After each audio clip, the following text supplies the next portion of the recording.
Nu, sveiki, esu Žaldokas ir noriu kurti lietuvišką turinį. Bet viską pradedam nuo pradžių, kas, kaip ir kodėl būtent Žaldokas. Žaldokas yra laudarys, kaip ir tikras vyras, aišku, mėgstu alų, bet ir todėl, kad mano kūrimas turinys bus ilgai kūrimas, kol pasieksiu žiūrovus. Jie apskritai tokius surinksiu.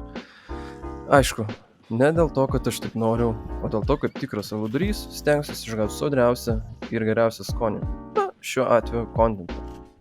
Tai, ką darysiu, bus visiškai kitas kursas nuo to, ką jau darau 10 metų. Bet ir todėl, kad dar daug ko nemoku atlikti kaip video montuotojas ar kūrėjas. Ir kaip jau matote, pagrinde visas turinys bus susijęs su Fortnite, kurį žaidžiu ganėtinai ilgai. Gal kokius +- 5 metus. Taip, kurdamas turinį turiu ir pastovų darbą. Tai visas turinys bus out of date, kurių laiką aišku, bet stengsiuosi pasiekti, kad neatsilikti nuo naujienų. Jei vis dar žiūrite, tai visai neužilgo turėčiau išleisti 2, o gal net 3 video. Aišku, 2 bus iš OG sezono, bus sumontuoti mano nuomonė linksmiausi ir rinkiausi momentai.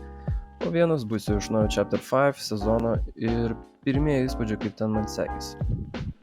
Kad jau pasiekėm įrašo pabaigą, pasakysiu, kuo aš dirbau jau 10 metų. O dirbau, virėjau, taip, gerai išgirdote, kepu kotletus, darau baltas mišraines ir verdu kompotus. Aišku, juokauju. Biškį geresnį maistą gaminu, bet esmė tame, kad ir kaip minėjau, visai kitas kursas nuo to, ką darau visą savo gyvenimą.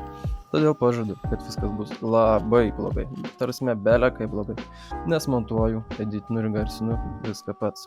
Bet su jūsų pagalba, manau, viskas kils į aukštesnį lygį, bus daug blogų komentarų kaip geriau grįžk kep kotletų arba kompotas ir tai geriau padarytų.